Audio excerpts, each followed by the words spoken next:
Halo teman writers, novel kali ini mengajarkanku banyak sekali nilai-nilai baru atau juga hal-hal baru yang dialami oleh anak-anak penyintas rare diseases. Nah, ini dia novel yang aku maksud ya teman-teman. Judulnya adalah Seutas Rindu untuk Jingga. Ya, teman-teman bisa lihat di sini. Penulisnya adalah Mbak Diah Ayu SC. Nah, penulisnya ini adalah seorang dosen yang juga merupakan seorang aktivis ya dari sebuah komunitas yang sangat concern dengan anak-anak penyintas rare disease atau juga penyakit langka. Komunitasnya adalah More Community. Jadi bagi teman-teman yang ingin tahu lebih banyak tentang penulis istimewa kita satu ini, Mbak Diah Ayu SC ini, bisa langsung aja ke media sosialnya yang sudah aku letakkan di description box. Aku juga turutkan media sosial More Community, Instagramnya terutama. Mana tahu ada yang membutuhkan untuk bergabung dalam komunitas tersebut, bisa langsung aja cek Instagramnya. Semuanya seperti biasa aku sudah letakkan di description box. Nah, Seutas Rindu untuk Jingga ini terbitnya di Lovrins ya kan, di Lovrins. Nah, kalau untuk judul Seutas Rindu untuk Jingga, nah kemarin ini aku agak sedikit bingung ya untuk mencari benang merah antara judul dan juga isinya, karena memang sebenarnya betul isinya ini mengenai kerinduan gitu ya, seorang istri kepada suaminya yang telah berubah karena anaknya mengalami rare disease itu tadi, penyakit langka itu tadi. Nah, tapi jingganya ini kemana gitu ya. Jadi kemarin itu aku agak sedikit memang kayaknya benang merahnya antara judul dan isi kurang tebal ya menurut aku sih, karena mungkin aku aja sih yang nggak nyampe mikirnya gitu ya. Nah, tapi kalau misalnya untuk desainnya sendiri, desain covernya sendiri menurut aku sangat sesuai dengan isi. Jadi di sini ada kayak peralatan medis gitu, ada tangan seorang ibu dan anaknya yang sangat jauh gitu ya.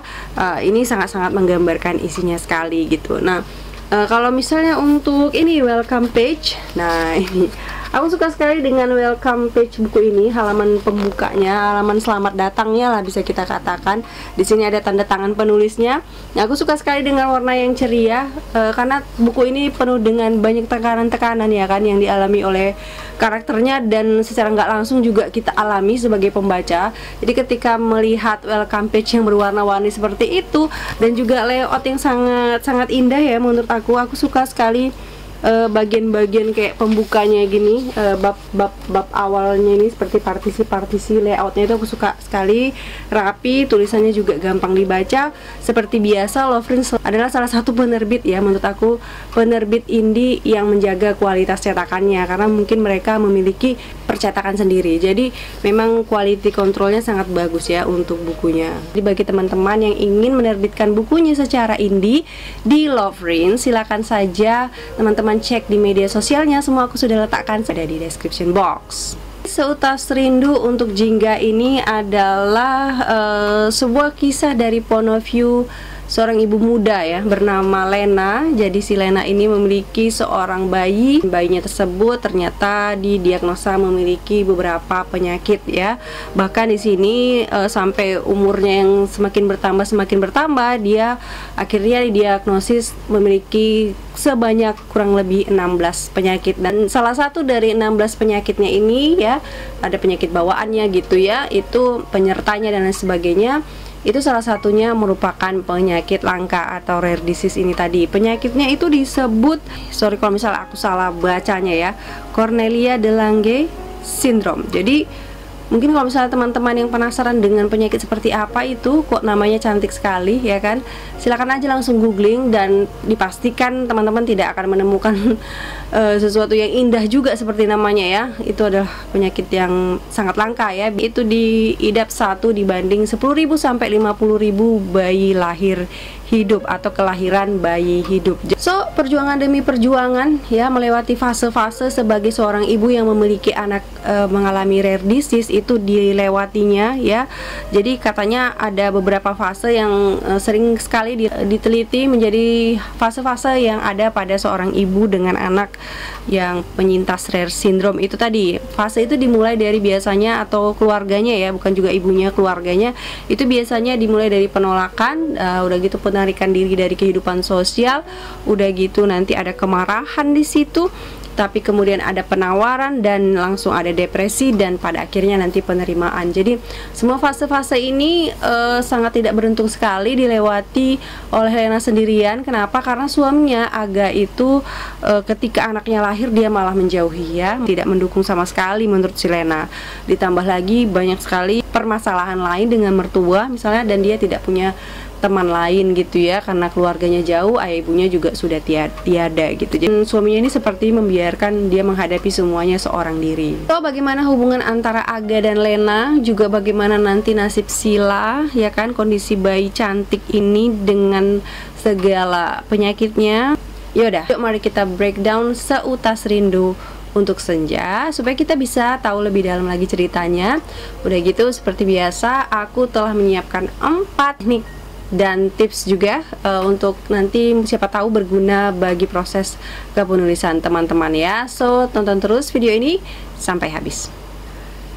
Ide cerita dari novel ini sepertinya diambil dari pengalaman pribadi atau terinspirasi dari lingkungan. Dia AUSC ini memiliki seorang anak juga, penyintas rare disease juga, yang telah bersama Allah sekarang. Al-Fatihah ya untuk anaknya Mbak Dia Ayu. Juga beliau ini tadi ya seperti aku katakan cukup aktif di More Community, adalah sebuah komunitas yang mendukung ibu dan anak penyintas rare disease. Jadi pengetahuan, ilmu, pengalaman semuanya menjadi modal yang sangat kuat atau modal yang sangat besar untuk mengembangkan sebuah ide cerita itu menjadi cerita yang luar biasa syarat ya dengan ilmu dan juga pengetahuan. Bagi teman-teman penulis pemula yang sekarang ini sedang memikirkan menulis apa, terus belum dapat ide, bagaimana jika teman-teman itu mengambil sesuatu yang teman-teman kuasai, yang teman-teman sudah ketahui detail-detailnya, sehingga kita mudah gitu ya untuk membuat cerita itu menjadi believable gitu, seperti halnya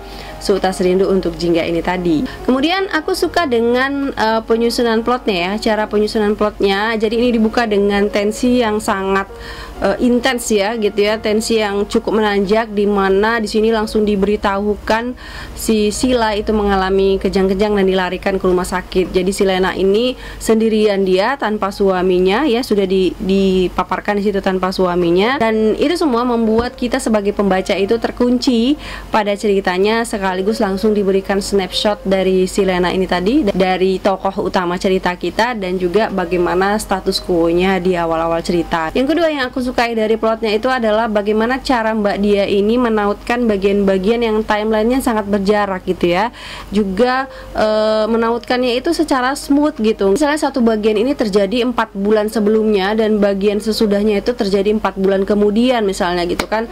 Nah tanpa time code Mbak Dia ini, atau tanpa misalnya sebulan kemudian, misalnya 4 bulan kemudian, yang sebelum bagian dimulai itu ada seperti time code seperti itu nggak ada ya, tapi mengalir aja gitu. Ini keren sih ya, bagus.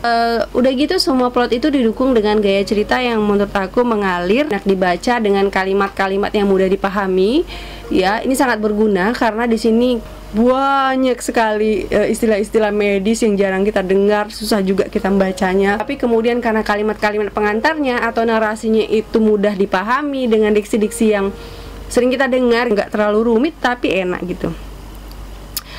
Ada satu sih yang memang mengganggu, yaitu pengulangan info-info. Semisal salah satu contoh info mengenai bahwa Aga tidak peduli, yang peduli adalah More Community. Aga tidak peduli, yang peduli adalah More Community. Ketika dia melakukan semua untuk Sila sendirian ya. Kita sudah tahu kalau cuma sekali aja atau 2 kali nanti pengulangan boleh, tapi menurut aku pengulangannya sudah cukup banyak dan sedikit mengganggu dalam tanda kutip ya. Itu saja sih. Nah dengan point of view first person, nah ini berhubungan dengan karakter building ya. Dengan point of view first person ini membuat kita sangat dekat dengan yang namanya Lena gitu ya. Kita tahu isi pikirannya, kita tahu bagaimana sifat-sifatnya detail gitu ya. Dan menurut aku karakter arc dari semua tokoh yang ada di sini itu jelas ya, baik pokoknya semua punya konflik di buku ini yang akan diselesaikan, itu semua karakter arc-nya jelas.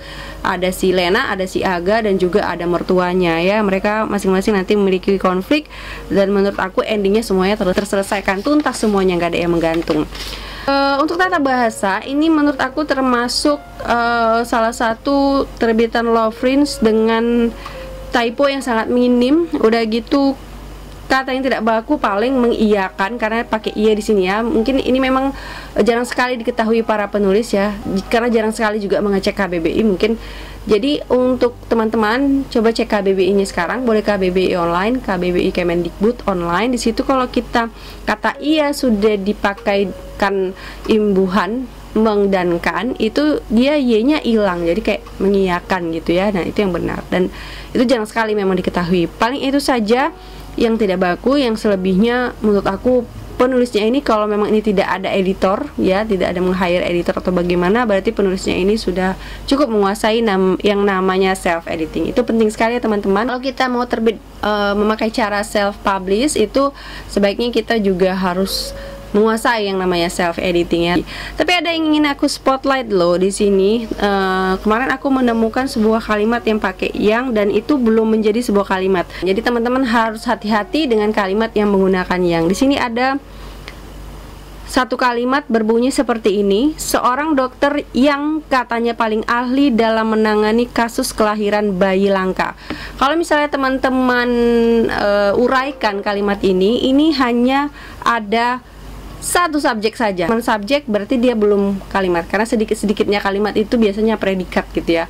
Masuk gitu ya, pergi. Nah, itu adalah satu kalimat yang paling minim lah. Kenapa aku bilang ini subjek? Karena yang, dari kata yang dan selebihnya itu hanya menerangkan tentang si dokter ini tadi, ya kan? Itu hanya menerangkan tentang si dokter ini tadi. Jadi ini kalimat belum punya predikat, ya kan, apalagi objek gitu ya. Sepanjang itu kata-kata itu adalah sesuatu yang menerangkan subjek, jadi dia termasuk subjek ya. Jadi kalau mau ini menjadikan kalimat yang baik, bisa mungkin dia merupakan seorang dokter yang katanya, bisa ya kan, atau bisa juga seorang dokter yang katanya paling ahli dalam menangani kasus kelahiran bayi langka. Itu sangat baik misalnya. Jadi harus ada predikatnya lah minimal ya kan. Nah, itu jadi teman-teman hati-hati menggunakan yang. Sekarang kita masuk ke reading time. Aku menggenggam tangan Melissa, menyalurkan kekuatan padanya. Kebetulan aku duduk tepat di samping dia. Rena lekas memberikan tisu agar Melissa bisa membersihkan air matanya yang tidak berhenti mengalir. Lagi, aku mengeratkan genggaman tanganku pada tangan kirinya. Berarti tiba-tiba ya, Bu? Kata pelayat yang lain. Iya, saya sama sekali nggak nyangka. Melissa benar-benar kuat untuk menjawab, bahkan bercerita kronologis meninggalnya Aura. Entah bagaimana jika aku yang berada di posisi Melissa. Aku memeluk Sheila erat, tidak sanggup membayangkan. Diambil hikmahnya saja, Bu, ini pasti yang terbaik. Jika Aura tetap hidup, kasihan dewasanya nanti. Aku terperanjat, ingin menyumpal mulut pelayat itu. Sebagai seorang ibu yang juga memiliki anak berkebutuhan khusus, aku merasa sakit hati dengan kalimatnya. Anak, seperti apapun keadaannya, kami akan mengupayakan kehidupan dia. Kami akan berusaha agar dia tetap dapat hidup layak dan bahagia. Kami tidak akan membiarkan dia bersedih atau tersiksa. Iya, Bu, diambil hikmahnya saja, ini pasti lebih baik, ucap pelayat yang satunya lagi. Kenapa mereka tidak bisa mengerti? Melissa sedang berduka. Kehilangan anak berkebutuhan khusus itu sama sedihnya dengan kehilangan anak normal. Aku merangkul dan mengusap pundak kanan Melissa dari belakang. Aku tahu, dia begitu terpukul dengan kalimat para pelayat tadi. Namun, Melissa hanya menangis sesungguhkan tanpa berucap apa-apa. Apa orang-orang berpikir bahwa memiliki anak-anak berkebutuhan khusus itu merepotkan? Apa mereka mengira hidup kami menyedihkan? Lalu, jika anak kami meninggal, semua beban dan kesedihan kami akan terangkat. Picik sekali jika penilaiannya seperti itu. Hidup kami memang tidak mudah, akan tetapi bukankah sesuatu yang tidak mudah itu berarti tidak indah, bukan? Sekali lagi aku katakan, seperti apapun kondisi anak kami tetap menginginkan dia hidup bersama kami. Jadi teman-teman, kenapa aku bacakan yang bagian itu? Karena aku setuju sekali. Sering sekali kita memang kurang bijak dalam memilih kata-kata ketika melihat orang yang mengalami kedukaan gitu ya. Kita sering sekali agak sulit memilih diksi-diksi yang baik gitu ya. Jadi itu ternyata perasaan seorang ibu yang berkebutuhan khusus yang ketika ditinggal anaknya itu bagaimana. Bisa jadi anak-anak yang berkebutuhan khusus itu lebih berbahagia loh hatinya. Itu karena kebahagiaan ada di hati kan teman-teman, ya. Jadi itu salah satu nilai yang aku dapatkan dari buku ini yang luar biasa sekali. Oke, minum dulu lah.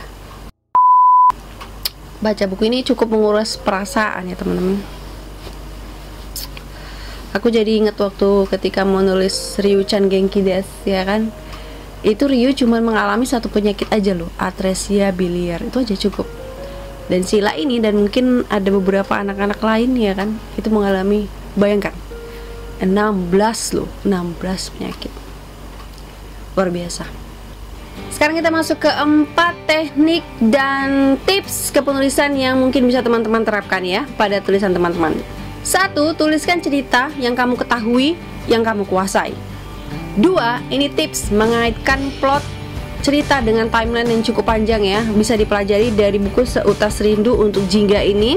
Jadi masukkan aja dia langsung ke setting cerita yang baru. Kalau misalnya ceritain dengan setting yang lama tadi belum tuntas, telling aja 1 atau 2 kalimat. Kalau misalnya sudah tuntas ya nggak apa-apa, lanjut aja ya kan, di scene itu nggak masalah ya. Yang penting kita tahu ini 4 bulan kemudian, dikasih tahu gitu. 4 bulan kemudian ini sudah 4 bulan ya kan, bisa dikasih tahu di dalam narasinya ya. 3. Untuk suatu cerita yang berdasarkan kisah nyata kayak gini, itu sangat diperlukan sekali premis ya sebagai pegangan kita agar cerita itu nggak kesana kemari ya. Dan aku yakin sekali Mbak Diah Ayu SC ini pasti punya premis sehingga cerita ini tidak mengembang kemana-mana ya. Meskipun banyak sekali yang hendak diceritakan, cerita ini memegang teguh. 4. Perjelas karakter arc di cerita kita. Apakah karakter kita itu punya positive change, negative change ya kan, atau juga malah statis aja gitu. Tapi yang penting kita harus tahu karakter ini nanti berubahnya seperti apa dia. Nah yang kalau untuk yang statis tentu saja lingkungan yang berubah, itu harus ada perubahan gitu ya. Namanya dalam perjalanan kehidupan sebuah novel itu harus ada gitu yang berubah ya, dari suatu status quo tertentu berubah menjadi hal yang lain. Itu memang suatu kayak kewajiban dalam cerita ya teman-teman. Oke, itulah tadi dia 4 hal yang bisa kita pelajari. Mudah-mudahan berguna ya untuk teman-teman. Bagi teman-teman yang ingin memesan buku ini, bisa langsung ke penulisnya aja, Mbak Diah Ayu, atau juga ke penerbitnya Loverince ya.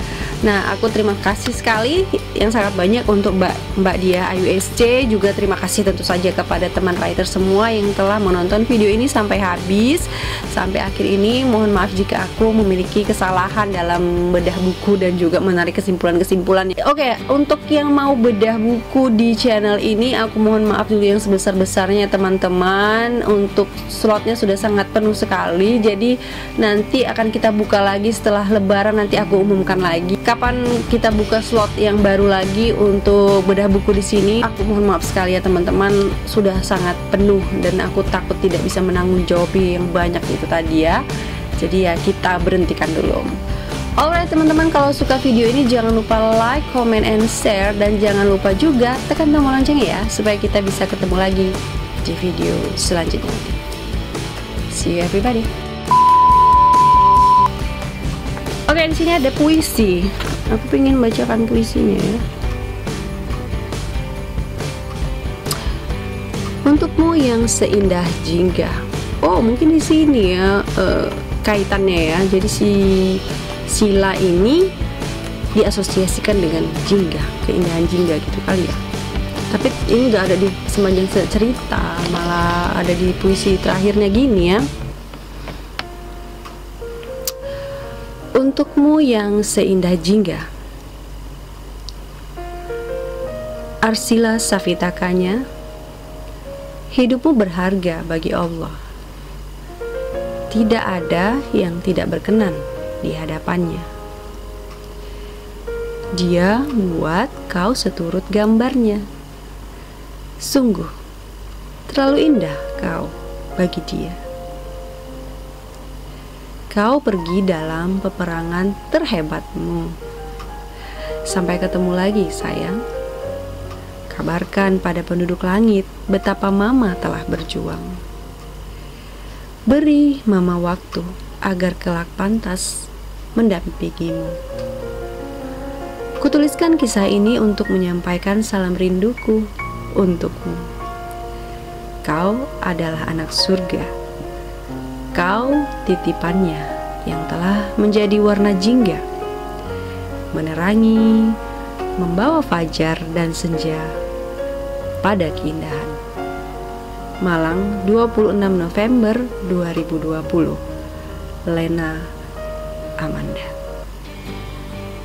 Alright, sebenarnya kalau kita baca puisi ini, jangan-jangan ini penulisan judulnya setelah penulisnya bikin puisi ini ya, karena puisi ini nyambung dengan judulnya.